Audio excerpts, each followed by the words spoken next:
早期 3D 列印刚出来的时候，室内设计业界都对它有很浓厚的期盼，但是碍于当时的成本非常高昂，所以导致于都无法再继续往下深化应用。直到看见了 Phorsen 光固化 3D 列印机的品质及价格，觉得这条思路是时候可以继续发展下去了。目前实际的作用是将虚拟的空间实体化。目前的业主都能普遍读懂 3D 效果图，但因为广角的问题，常常导致于双方对于空间的认知有落差。如果我使用了 3D 列印机，将空间实际的列印出来，就能够避免这样子的问题产生，也因此双方都减少了非常多的沟通成本。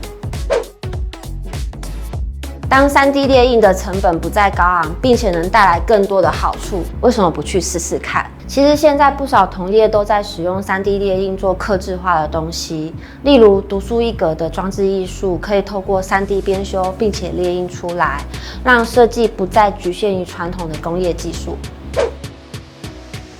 我有很多次委托设计师装修的经验，这是第一次收到 3D 列印出来新家的模型。收到的时候，我觉得这个 3D 列印模型是非常新颖，也非常有具体感，更加深了我对空间的概念。